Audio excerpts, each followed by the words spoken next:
Global राजनीति की छायाओं में जहां रहस्य और खतरे आपस में जुड़े हुए हैं, एक नाम है जो अपनी प्रसिद्ध ऑपरेशंस और गुप्त मिशनों के लिए जाना जाता है, मोसाद। इजराइल की राष्ट्रीय खुफिया एजेंसी जो गुप्तता और अपनी असाधारण प्रभावशीलता के लिए प्रसिद्ध है, अत्यधिक सटीकता के साथ कार्य करती है। आज हम मोसाद के भीतर की दुनिया में गहराई से प्रवेश करेंगे और इसके कुछ सबसे साहसी और प्रभावशाली मिशनों को उजागर करेंगे।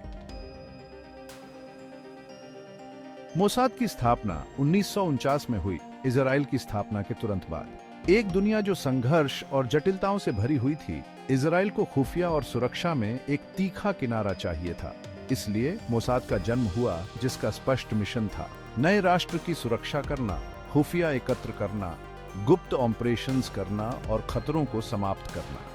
तेल अवीव में मुख्यालय स्थित मोसाद प्रधानमंत्री के सीधे नियंत्रण में काम करता है और इसकी संरचना पूरी तरह से गुप्तता और प्रभावशीलता के लिए डिजाइन की गई है। एजेंसी को कई प्रमुख विभागों में बांटा गया है, प्रत्येक की अपनी विशेषताएं हैं। संग्रह विभाग मानव खुफिया का दिल है, जहां एजेंट अंडरकवर काम करते हैं, संबंध विकसित करते हैं और मूल्यवान जानकारी एकत्र करते हैं। विशेष ऑपरेशंस विभाग गुप्त ऑपरेशंस जैसे कि आतंकवाद विरोधी और सबोटाज संभालता है, जिसमें सटीकता और गुप्तता की आवश्यकता होती है। राजनीतिक खुफिया विभाग वैश्विक राजनीतिक घटनाक्रमों का विश्लेषण करता है। यह आकलन करता है कि ये घटनाएं इजराइल की सुरक्षा को कैसे प्रभावित करती है, जबकि अनुसंधान विभाग एकत्रित खुफिया पर आधारित विस्तृत विश्लेषण और रणनीतिक आकलन प्रदान करता है। मोसाद की भर्ती प्रक्रिया अत्यंत कठोर है, जो उन लोगों को खोजती है जिनके पास अनूठे कौशल और पृष्ठभूमि होती है।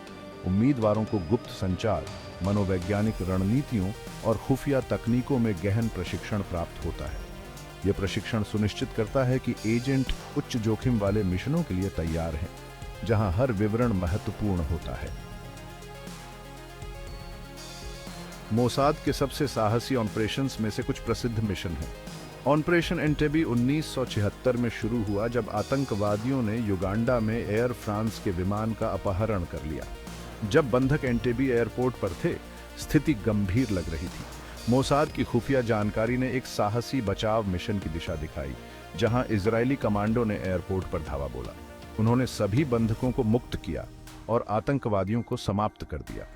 ऑपरेशन एंटेबी इतिहास के सबसे सफल बंधक बचाव मिशनों में से एक बन गया और मोसाद की क्षमता और संकल्प को प्रदर्शित किया। एक और महत्वपूर्ण ऑपरेशन था एडोल्फ आइचमैन की गिरफ्तारी 1960 में। आइचमैन, जो होलोकॉस्ट का प्रमुख आर्किटेक्ट था, अर्जेंटीना भाग गया था। मोसाद एजेंट अंडरकवर काम करते हुए उसे ढूंढने में सटीकता से काम किया। एक गुप्त ऑपरेशन के तहत उन्होंने आइचमैन को पकड़ लिया और उसे इजराइल लाया। इस ऑपरेशन ने केवल एक युद्ध अपराधी को न्याय दिलाने का काम किया, बल्कि मोसाद की वैश्विक पहुंच और न्याय के प्रति प्रतिबद्धता को भी प्रदर्शित किया। ऑपरेशन रैथ ऑफ गॉड 1972 में म्यूनिख ओलंपिक्स के नरसंहार के बाद शुरू हुआ, जहां आतंकवादियों ने 11 इजरायली एथलीटों की हत्या कर दी थी। मोसाद ने उन लोगों को लक्षित किया जिन्होंने हमले के लिए जिम्मेदार थे और एक गुप्त ऑपरेशन के तहत यूरोप और मध्य पूर्व में संदिग्धों का पता लगाया और उन्हें समाप्त किया। इस ऑपरेशन ने मोसाद की न्याय और सुरक्षा के प्रति प्रतिबद्धता को उजागर किया। मोसाद खुफिया एकत्र करने के लिए विभिन्न तकनीकों का उपयोग करता है। अंडरकवर एजेंटों से लेकर इलेक्ट्रॉनिक निगरानी तक एजेंट गहरे कवर के तहत काम करते हैं, अपने आसपास में घुल मिल जाते हैं, जबकि महत्वपूर्ण जानकारी एकत्र करते हैं। हालांकि मोसाद के ऑपरेशंस महत्वपूर्ण नैतिक प्रश्न उठाते हैं कि राष्ट्रीय सुरक्षा और मानवाधिकारों के बीच संतुलन कैसे बनाया जाए। अपनी सफलताओं के बावजूद एजेंसी की क्रियाएं कानूनी और नैतिक मानकों के अनुरूप होने के लिए निगरानी में होती हैं। मोसाद के ऑपरेशंस इजराइल की सुरक्षा की रक्षा में इसके महत्वपूर्ण भूमिका को दर्शाते हैं।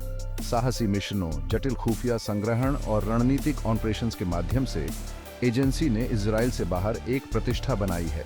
जब हम इस एलीट एजेंसी के चारों ओर के रहस्यों को उजागर करते हैं, तो हम यह समझते हैं कि यह जटिल दुनिया में सुरक्षा और न्याय सुनिश्चित करने के लिए कितनी दूर जाती है।